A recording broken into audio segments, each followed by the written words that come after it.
Hey guys! So I had a different vlog planned for today, but this one I thought would be a little more appropriate, and that is accepting your disability. And when I saw this as a suggested video, I thought, I may have already done this, but I know I have a bunch of new subscribers, so if I have, I will link it down below. If I haven't, this is it. So for me, and I think for a lot of people, acceptance of whatever disability, chronic illness, whatever thing it is that is your struggle in life right now is very different. For me, having cerebral palsy being a very non-progressive disease, but also, well, I wouldn't even call it a disease, a condition. Sorry, Jackson might make an appearance. Oh, he's going to. Yep, he's going to. Being a very non-progressive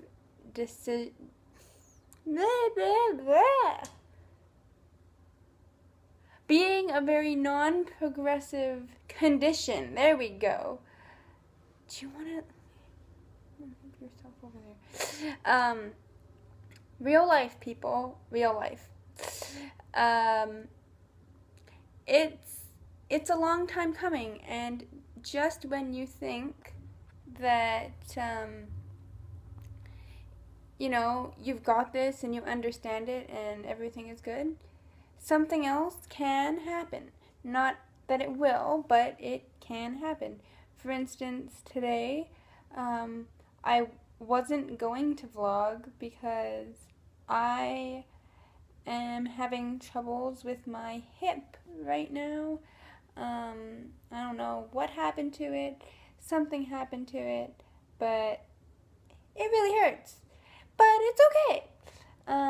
Because, that's life and that's what we deal with. But, okay, back to the question at hand. Sometimes I get off topic, so I'm sorry. Acceptance of disability can come in forms of, like, possibly being able to make jokes about it. I call myself a cripple a lot. That doesn't mean that other people can call me a cripple. It just means that I call myself and certain people in my life who are very close to me can call me a cripple. If you'd like to hear more about my whole views on that, I will link the video that I did on that below.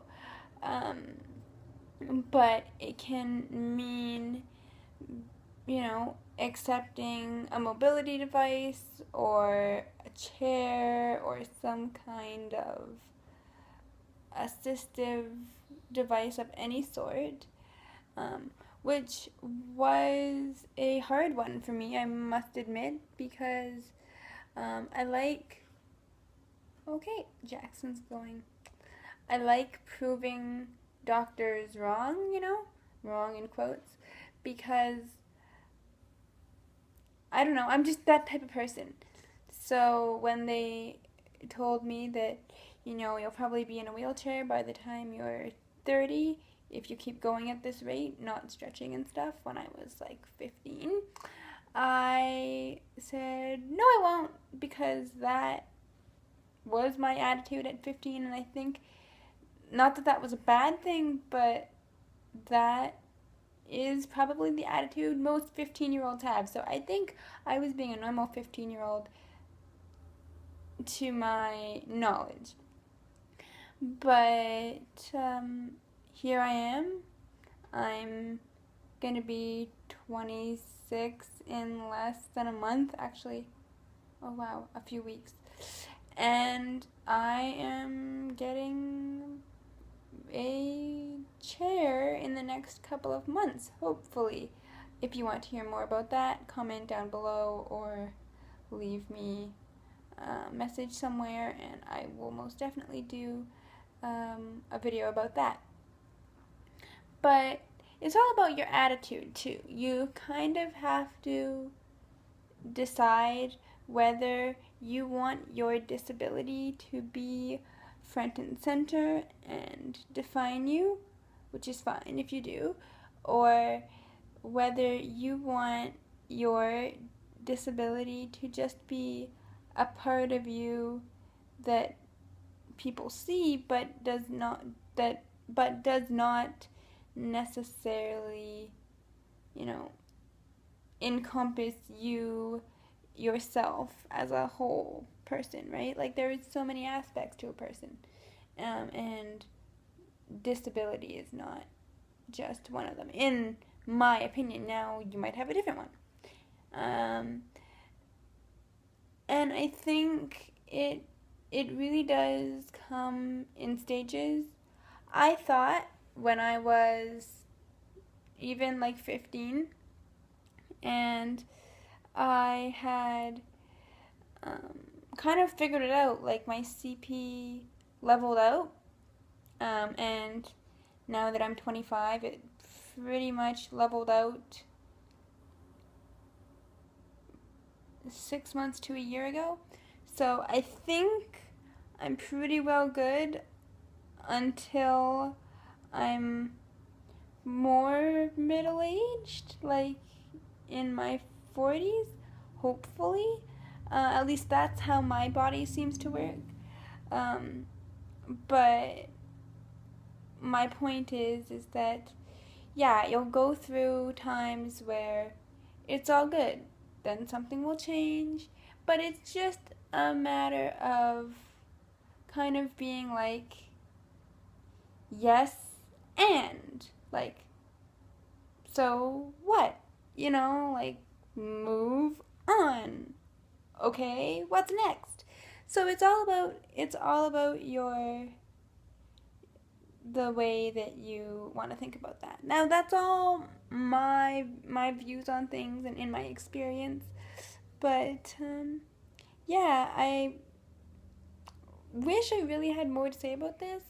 But if you have other comments, please leave them down below, because I feel like I'm missing something major, but I can't think of it right now. So I am going to go and read the rest of Cursed Child. Potter fans unite, and if I can't think of it, I will insert it at the end here. Oh, well, here's something that's major and minor. Whatever your situation ends up being, find a way to be happy about it, or to be happier. Not necessarily about the situation, but in regards to your personal self and the person you put out into the world. I mean, I'm not saying that everybody has to be happy all the time. I'm just saying that it really does help when going through a situation to maintain a level of optimism. So try and be happy. Try and find people who you can be around, who can maybe act as mentors. In my case, I have several friends who are in chairs, so when I get my chair, although I have had other chairs in the past, and you've seen the one that I have currently, this is like the first one that's actually going to fit me, hopefully, and fit me well. But really, like, talk to people. Don't isolate yourself. Do and try everything, and I'm guaranteeing you're going to fail at some things, at least the first time you do it. But you gotta try, and you gotta you know, find that oomph. Like, don't just let it be until it's time to just let it be. I know I'm kind of probably sounding really corny, and all kinds of band references are coming out of my mouth for some reason, but my point being, be happy to a certain extent when you can. Find people that you can lean on, ask questions, do all that type of thing with. Expect the unexpected, and when the unexpected comes, try and deal with it in the best way possible. And really know that nothing is ever over until it's over. So never think that something is going to be as easy as it might seem in the first place. But acceptance will happen eventually, and it will be a good thing. Anyway, like I said, I'm going to go back and read my book, and I will see you guys tomorrow.